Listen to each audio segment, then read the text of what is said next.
and good morning to our listeners from around the world. I want to welcome you to another edition of This Morning with Soulivity, broadcasting live from our studio in Washington, D.C., the nation's capital, as well as on KMET 1490 AM radio in Southern California. My name is Brian Westley Johnson, and I am so glad you're here. We have another fantastic hot topic. But even more so, we have a wonderful guest today who I'm going to introduce in just a second. But of course, I've got to get to introducing my amazing co-host first, Sheila Applegate. Good morning, Sheila. Good morning. We are at Hump Day, girl. All How's right. the week been going? It's been wonderful. It- It really has. I love spring. Me too. Me Yeah. too. As you know, I've been out in, my backyard and getting out into doing all of that work out there, and it has been glorious. And the plants are like saying, "Thank you, thank you, thank you." I took my morning coffee and went for a walk in my yard, and not all of our birds, but so many birds gathered in this one tree and just sang to me. Birds of like all different kinds. It was They so just cool. love you. I love them.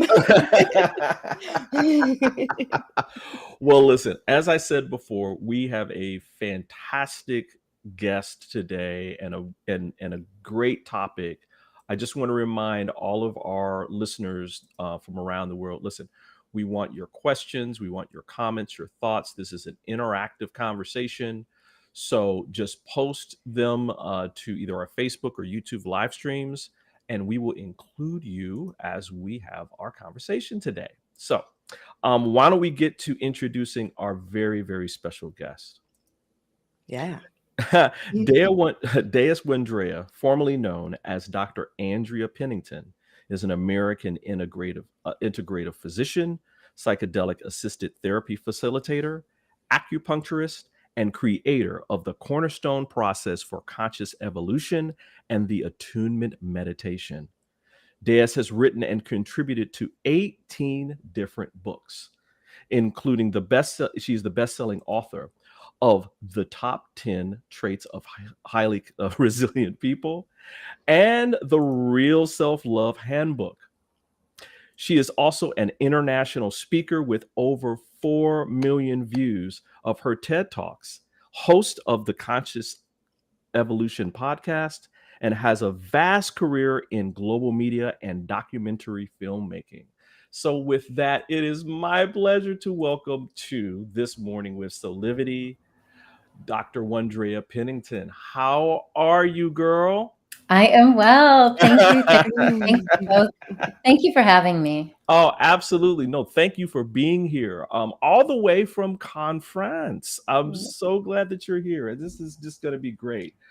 We're talking today about something that is near and dear to your heart, which is people expressing self-love with themselves. I mean, like, this is like so vital right now with what's happening across the world.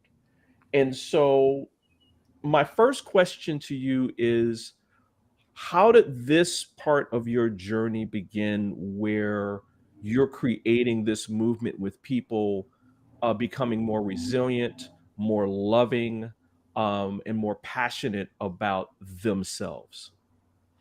Great question. My stepping onto the path of really focusing on self-love started out with me working with patients. In the beginning of my medical career, I ran an intensive outpatient program for binge eating disorder right across the DC border in Silver Spring, Maryland. Wow.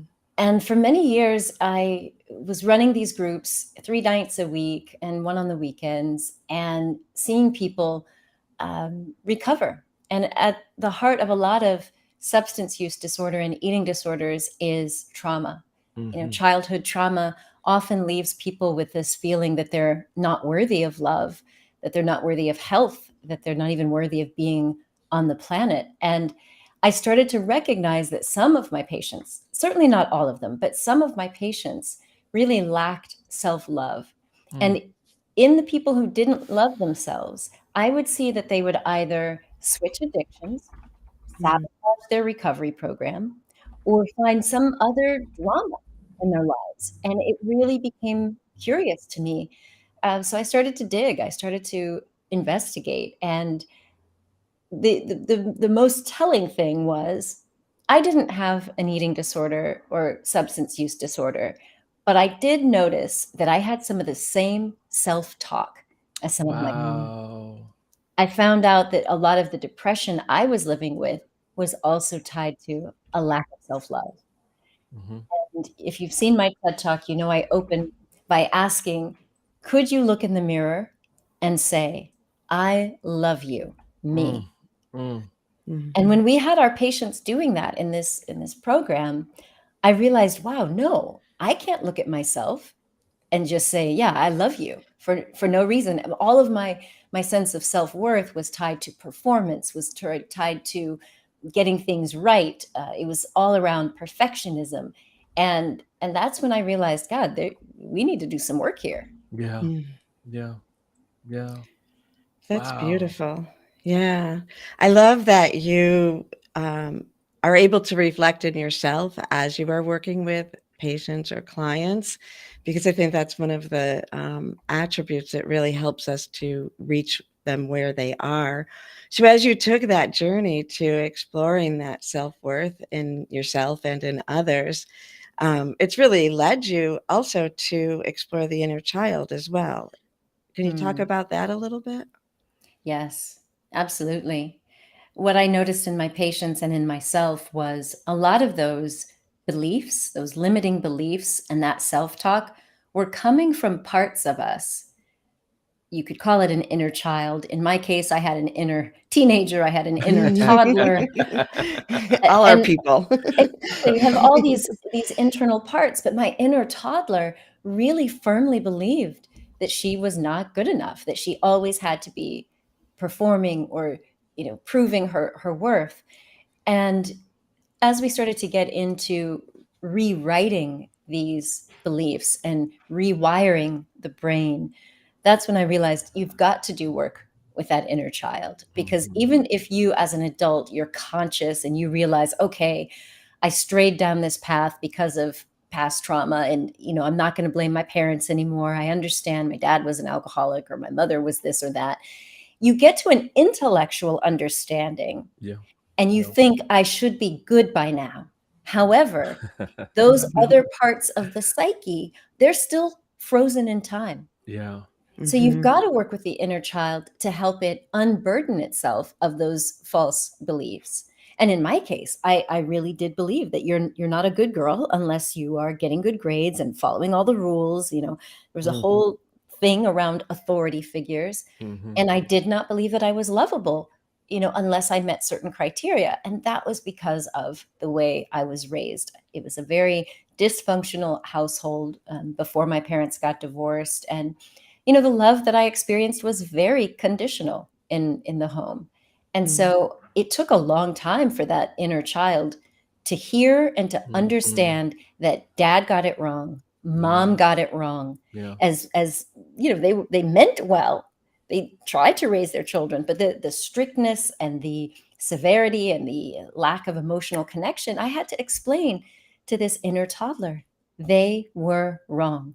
So you Mhm. don't need to keep jumping through these hoops, trying to prove yourself, trying to win love and affection because they got it wrong. Right. Right. Right. I love that you pointed out the toddler and the teenager, because in development, they're really the same issue. And that is, are you going to take your power? Mm. Right. So I think, that's probably common with a lot of people. You mentioned that, you can't get to the healing just by thinking it, that you have to move into your inner psyche, to the unconscious. Do you want to just talk for a minute about how you move in that direction? Sure. So there are a number of ways that we can connect with these inner parts of ourselves. The ones that I like the most are things like meditation, mindfulness, movement, whether that's conscious movement like yoga or even gardening, walking in nature, journaling, breath work. psychedelic assisted therapy. And so what we're essentially doing is we're finding ways to calm down the active conscious mind so that we can dip in to the unconscious to access these parts. And the reason we need a whole range of ways to get there is because we're each different. We all have our own blocks or resistances. And for me, what I did when I first started this work, I was using an acupuncture protocol, which is called NADA, N-A-D-A. It's the National Acupuncture for Drug and Alcohol Detox Protocol. And in putting in these 5 little needles, what we noticed is that patients would quickly relax, but they would also have this sense of taking a step back. Wow. They could see themselves, they could see their behaviors, and they could see their past history from a slightly elevated perspective. Yeah. So what we noticed is just with putting in these acupuncture needles and letting people sit for 30 to 45 minutes, they were tapping into what we call witness consciousness. This is what the yogis and the longtime meditators talk about, where you start to realize, I am not my body. I am not these behaviors. I am not this past. I am not a diagnosis. I am not the monkey mind. I am the witness, this soul presence, this consciousness that is here and will always be here. And so for me, getting into these different ways of connecting with what I call the authentic self, which you could call soul or presence or whatever, but that true self is what we have to contact when we want to heal all of these other parts of ourselves. Oh, whew, I'm loving this conversation. You know, as you were talking, I was thinking about my own journey, based upon, you know, my parents' relationship, what my mother was going through in terms of her own challenge with mental health illness, and how that reflected with me. And I was over here just kind of waving the white handkerchief, just saying amen, amen, because of the fact that we have to go back to those moments from today in the present moment, based upon with some support, to heal that part of ourselves so that our child can now live in peace and joy and laughter and happiness, because that's also a part of ourselves that we want to express in the present moment. And it's hard to do that when there's so much pain and trauma that exists. So when we come back, I want to ask you about specifically, you know, the importance of how these support mechanisms create a safe space. Because I think a lot of times what we do is we ignore it because it's too painful and that it's too scary. And I'm sure that through the support mechanisms that you're giving people, that's part of the equation. So we're going to take a quick break, and we'll be back with more of This Morning with Soulivity with Dr. ANDREA Pennington. Hey there, this is Brian with Soulivity.com. I want to share some exciting news about our new Aspire Academy by Soulivity. Now, you probably want to know what the Aspire Academy by Soulivity is. Well, it exclusively connects you with people around the globe and who share the intense desire to improve themselves and create a better life for themselves today. There's classes, there's workshops, there's live events, and even more exclusively just for you. You see, I wanted you to have a safe space where you could grow, you can learn, and it would empower you in all aspects of your life, including your mind, your body, and your soul. So how do you get started? Well, it is so easy. First of all, the best part, joining Aspire Academy is absolutely free. Just click on the Join Now button, sign up, and begin your journey. As a special part of this invitation to you, there are some free courses that are available for you to try from our amazing roster of coaches and collaborators. It's our way of saying thank you for all of your support and being with us along our journey of expansion. I hope you enjoyed the Aspire Academy by Soulivity today. Start the process. Learn more about your passion, your purpose, and how to live a higher quality life.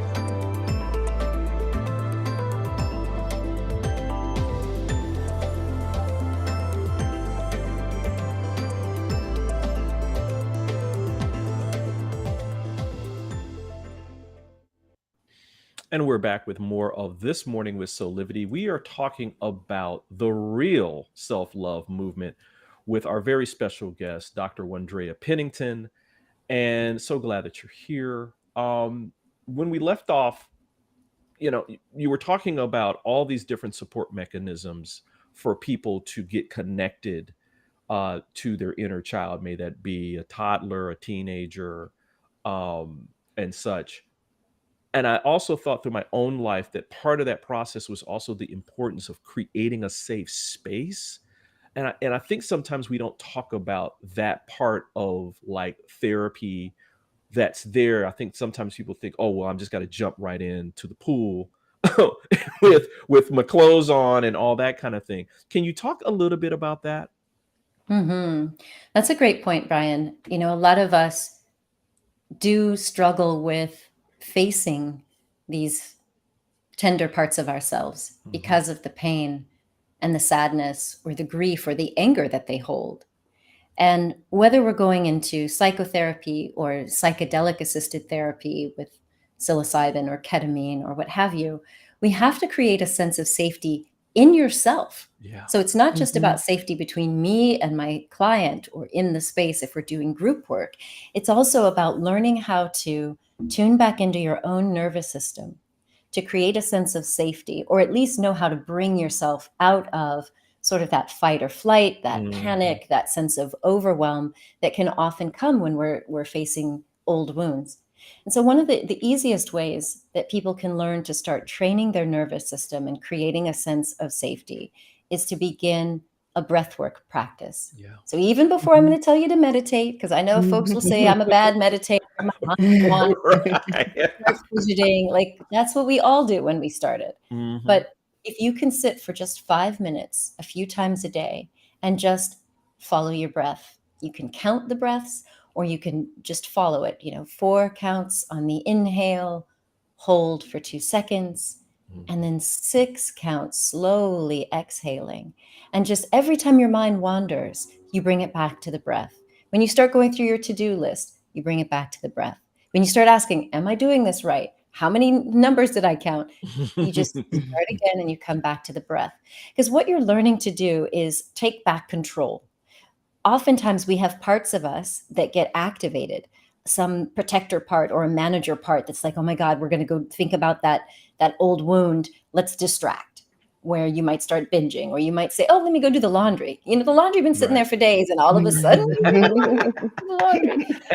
I'm telling on myself because procrastination, seriously, procrastination with house chores is definitely one of my mechanisms of getting away over from. here. She been at our house. Dr. ANDREA been over here looking at our house. Wait a minute. Yeah.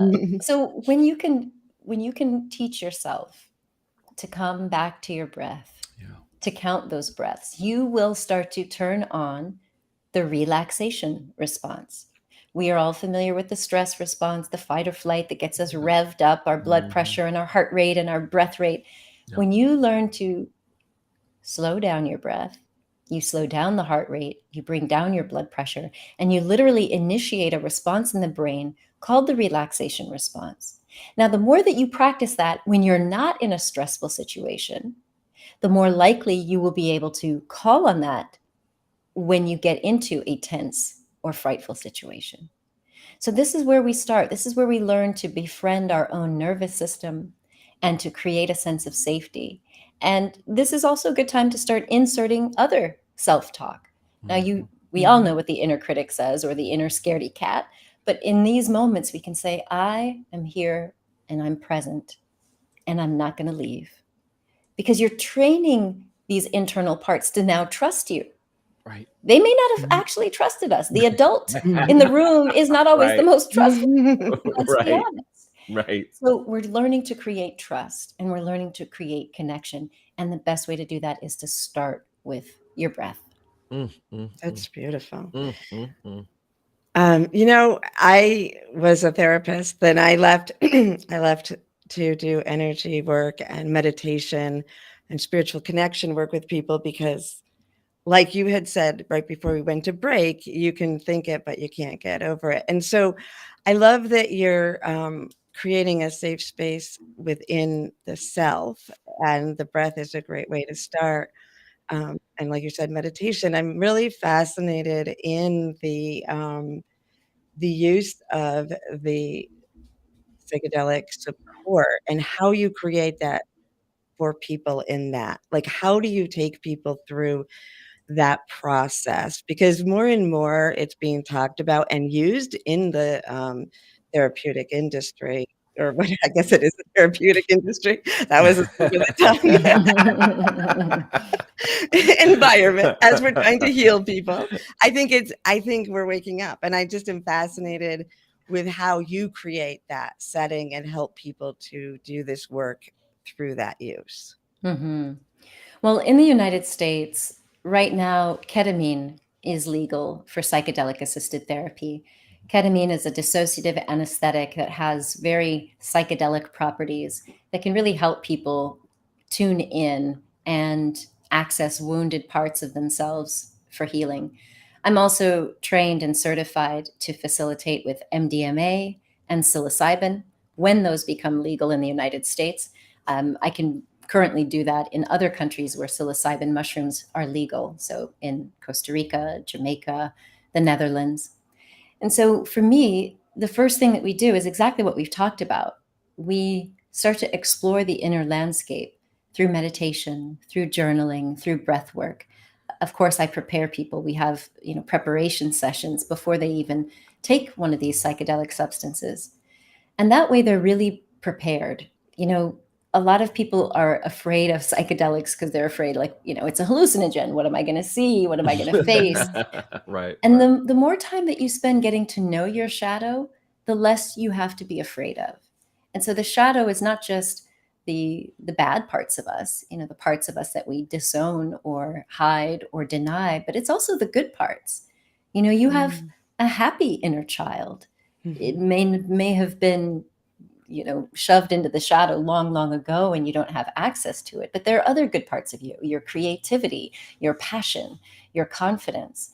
And so that's what we do. We start to create the safe space within, a safe therapeutic alliance between me and the client, or the group space when we do group work. And then you experience these psychedelics, which again, they really help to lower certain egoic barriers so that you can safely and gently investigate, some of these beliefs. For a lot of patients who've had post-traumatic stress disorder or complex PTSD from childhood trauma, there's a lot in there.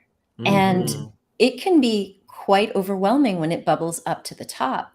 And so we tend to go slowly for folks with complex PTSD so that they don't become so overwhelmed from the experience that they don't get the benefit of the experience.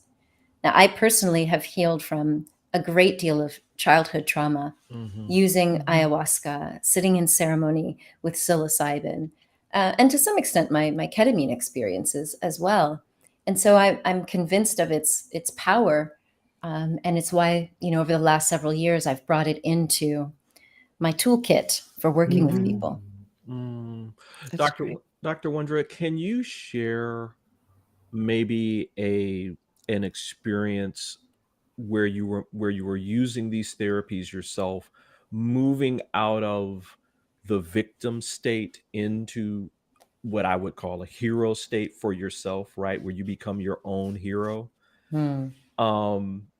Just because I want to ground people in that energy of because I think a lot of times we get into the therapeutics, we get into the process, and we forget about the emotional and the feeling state that's going along with all of this as well.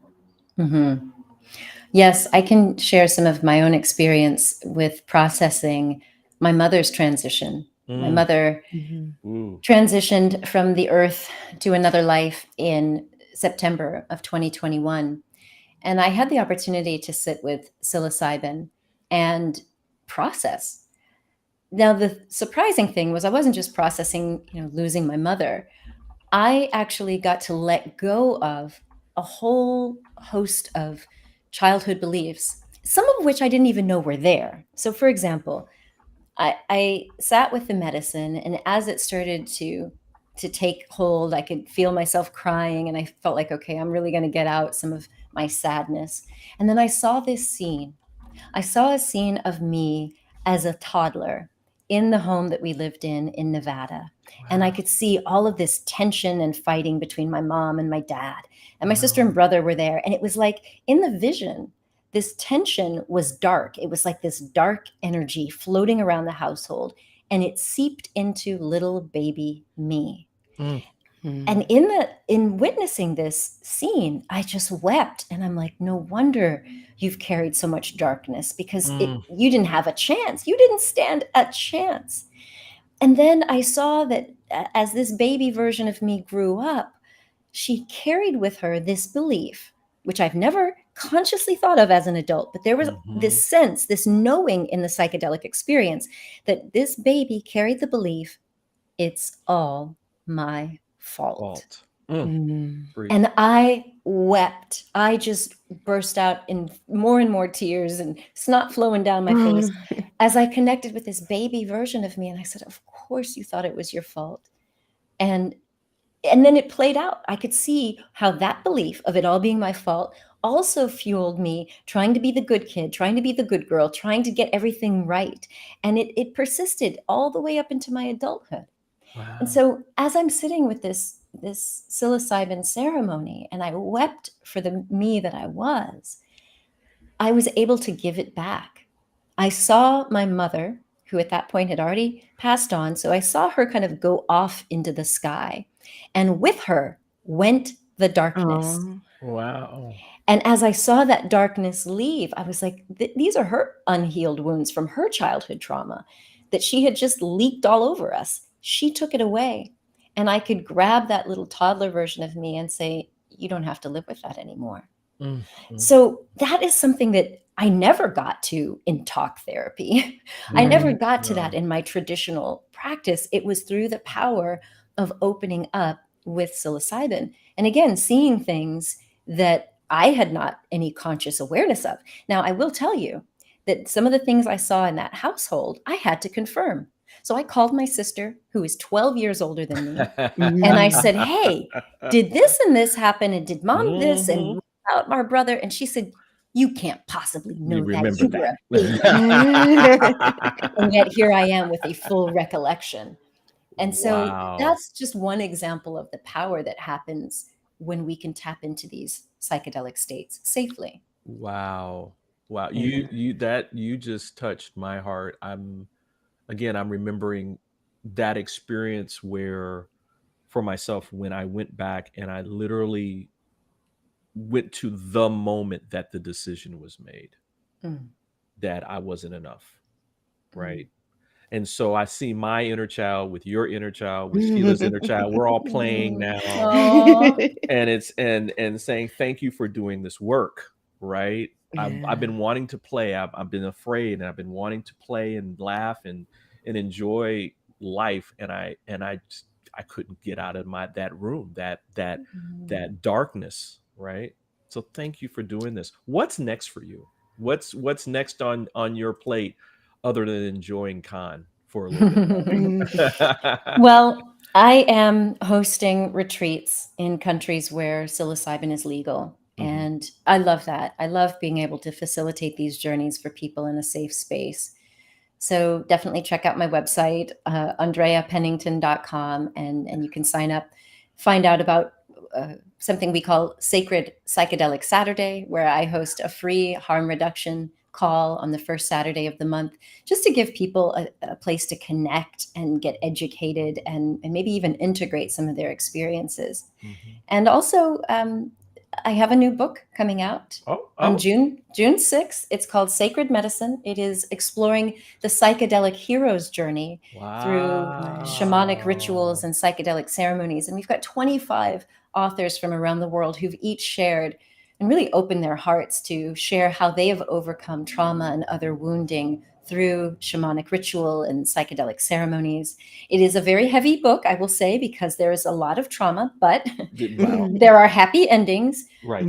But I just have to let you know there's content warnings for suicidality and abuse.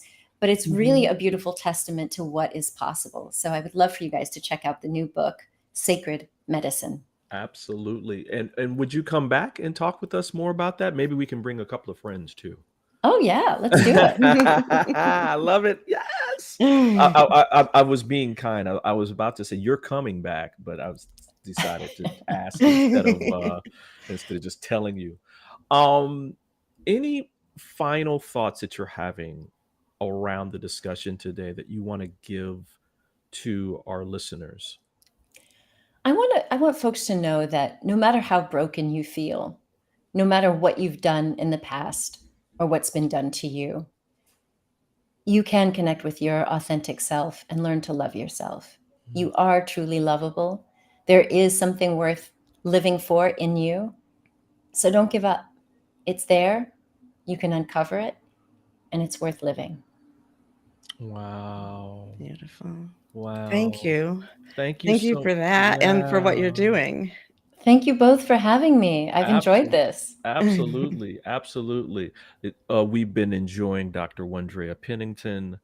I I don't even want this to end. I don't, because this is it's such another important part of life and living, and that when you become first aware and then you start doing the work that you have done, that all of us have done that are on this line right now, your life is infinitely more happy, and you just invite in that good that is meant to be, that what life is meant to be. I mean, life is meant to be good.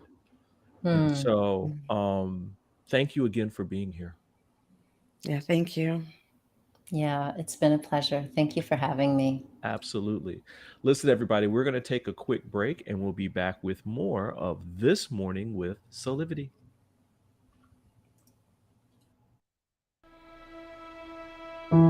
Have you ever asked the question,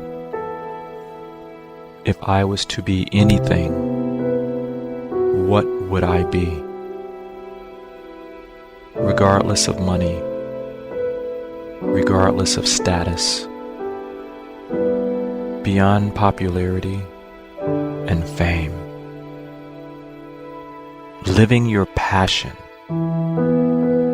feeling your life has purpose. Soulivity is a space to nurture that which lives in all of us. A place where work can become play, and doing what we love creates the dreams of a lifetime.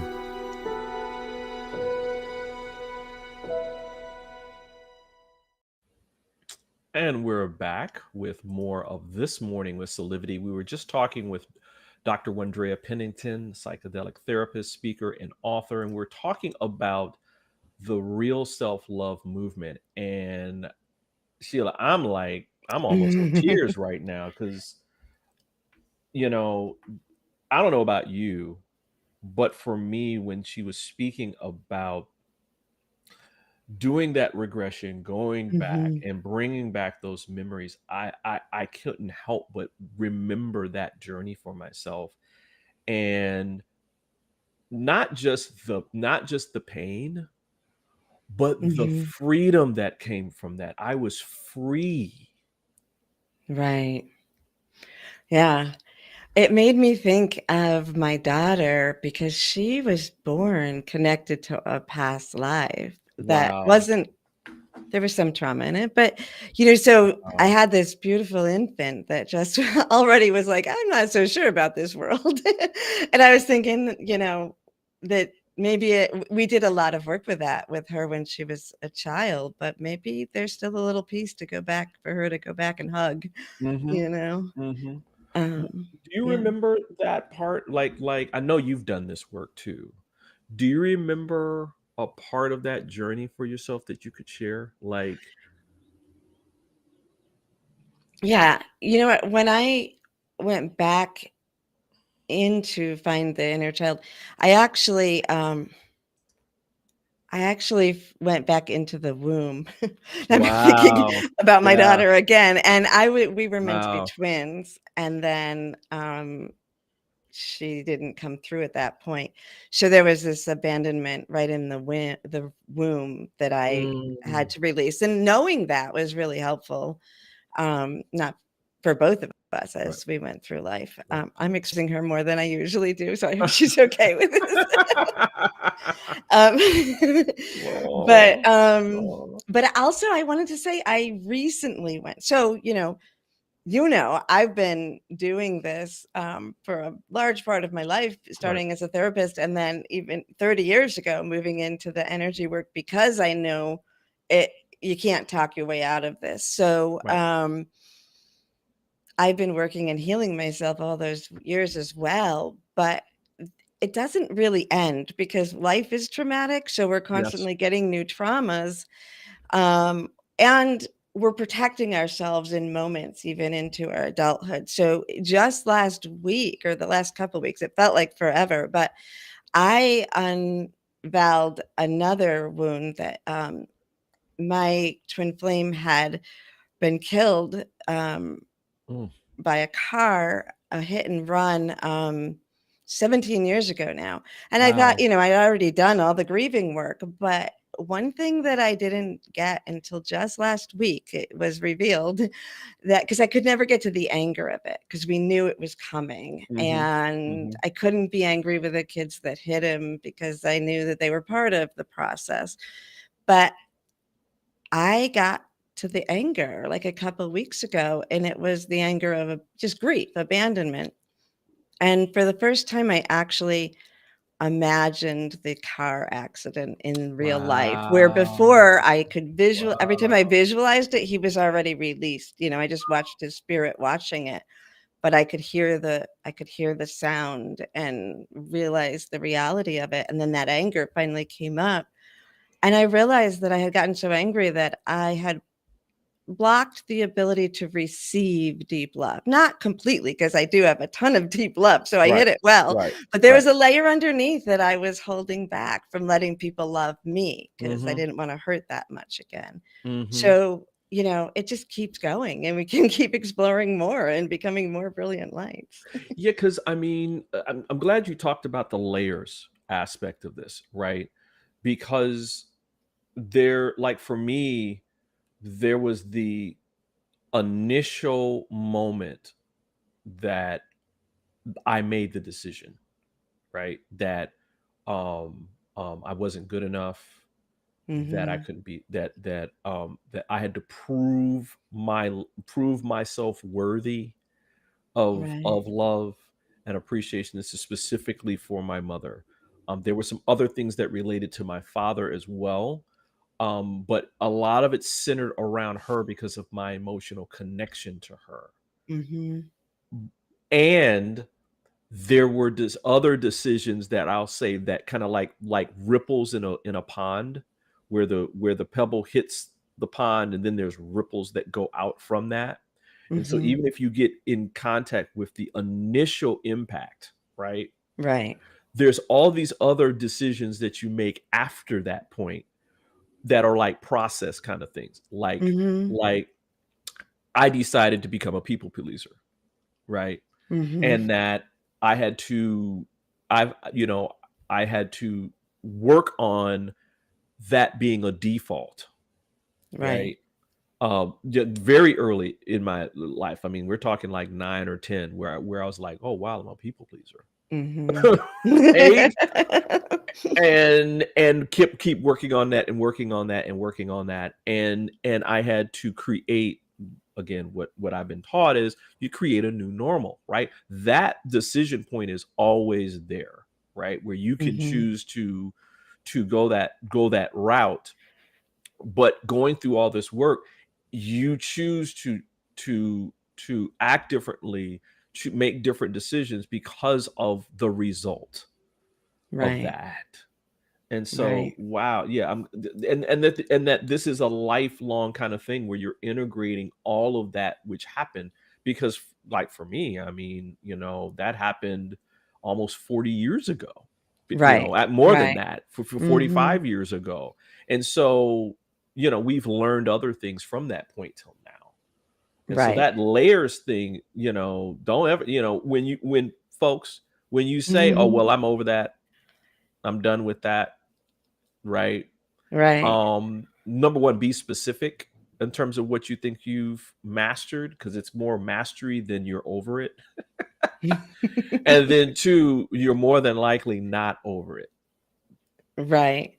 And even when you have that unveiling and Yeah. like even just talking about the last couple of weeks when I reached that deeper understanding and released that moment, that block, I felt amazing for Oh a while. man. Oh But man. Yeah. then now a week into it, it's like, oh, this is real now. Like Mm-hmm. I gotta let people keep loving me this deep, even on these days or in this Yep. moment.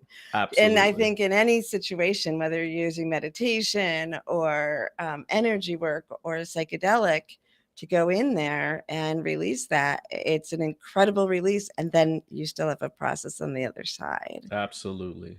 Yeah. Absolutely. And integrating that into your life as the new normal, right? Right. One other thing that I was thinking about this, and I think that you'll laugh when I say this.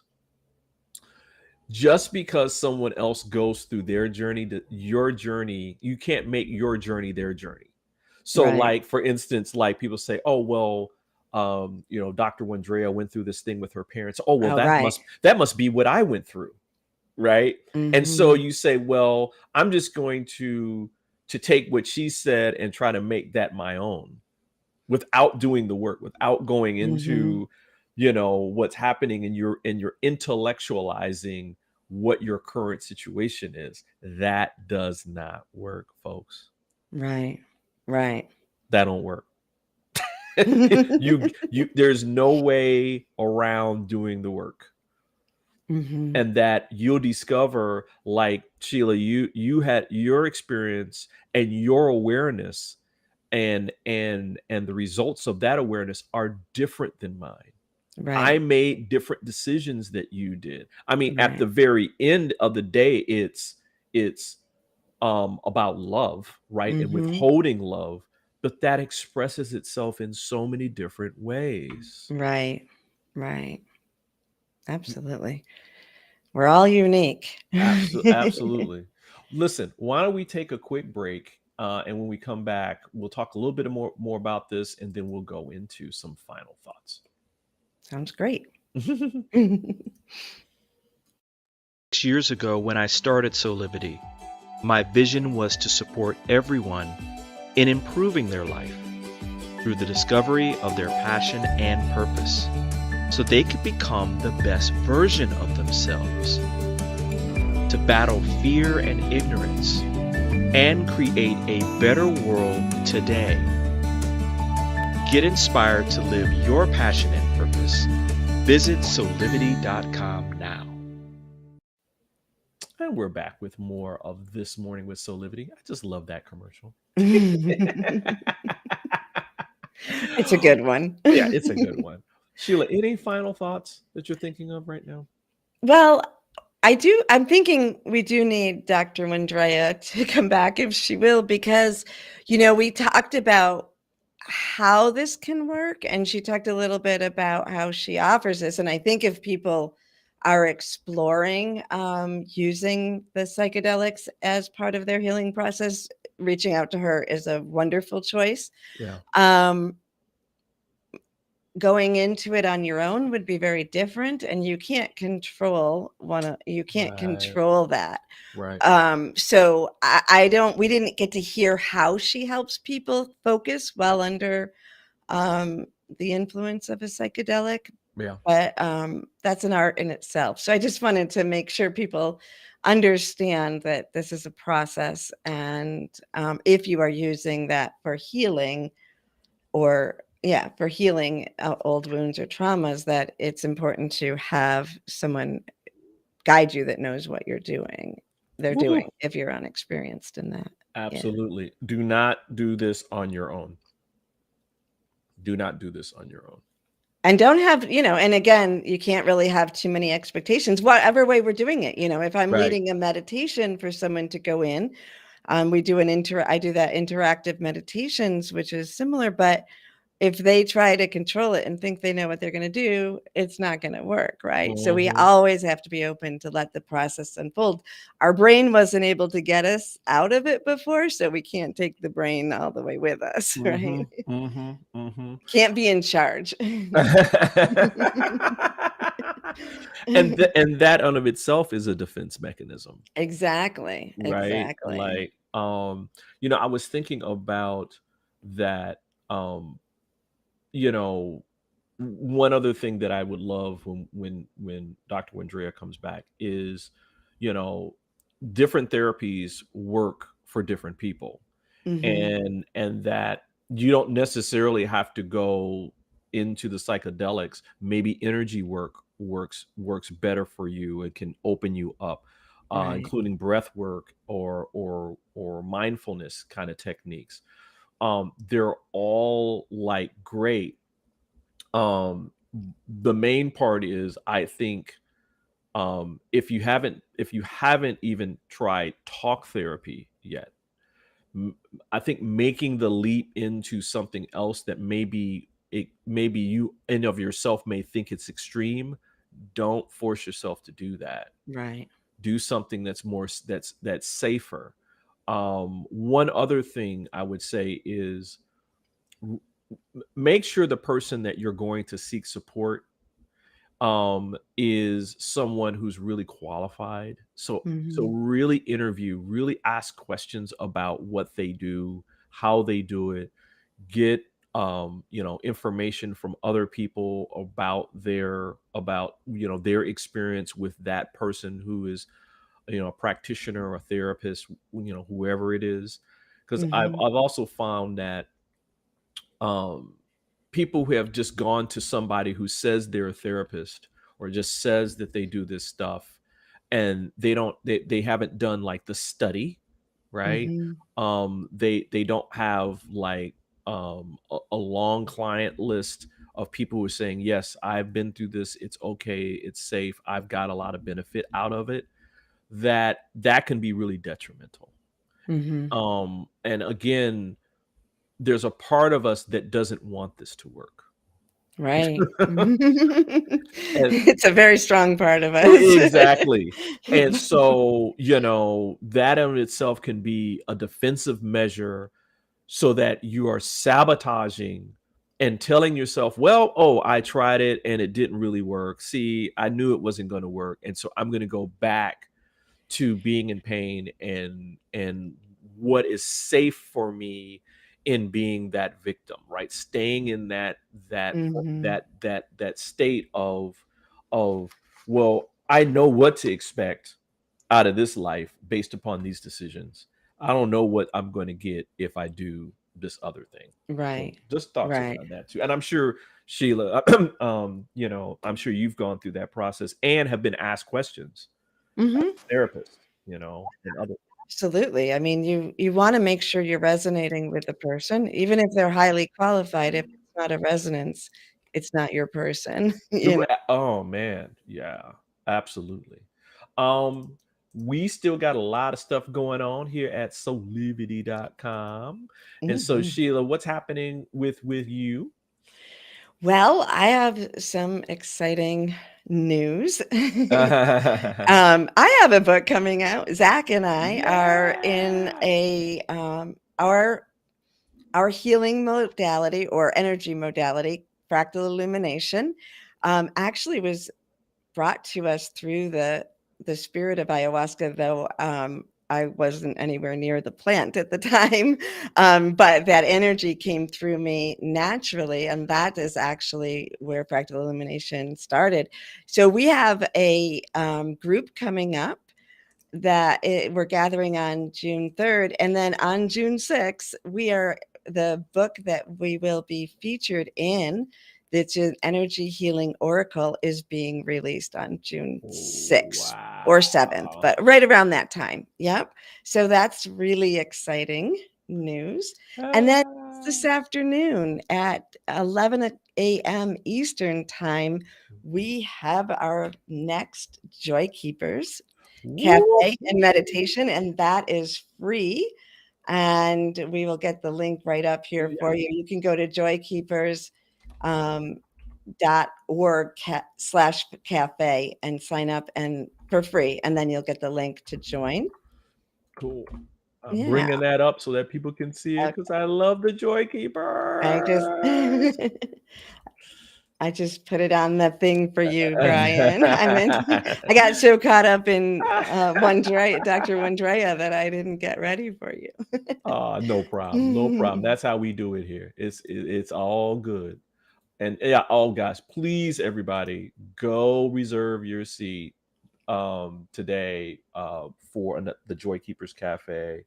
Man, I just love them. I just love you guys. I mean, holding joy in our space is so important, and that's exactly what you guys do. Yeah, we really do have a wonderful time. It's a real beautiful group of people from around the world that come together for a meditation and just to chat and get to know each other a little bit.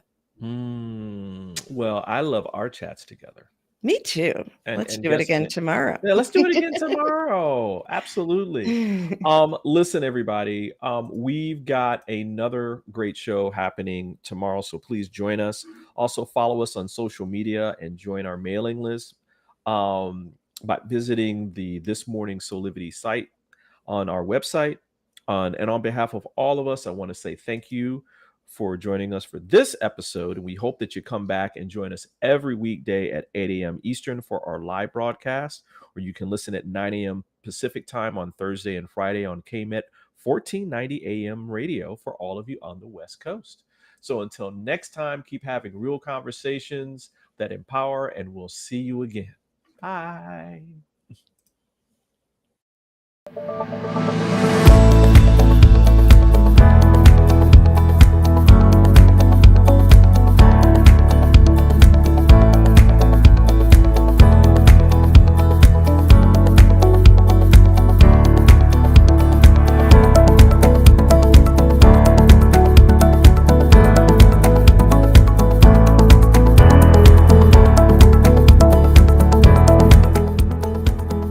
This work is subject to copyright owned by Affinity Global LLC.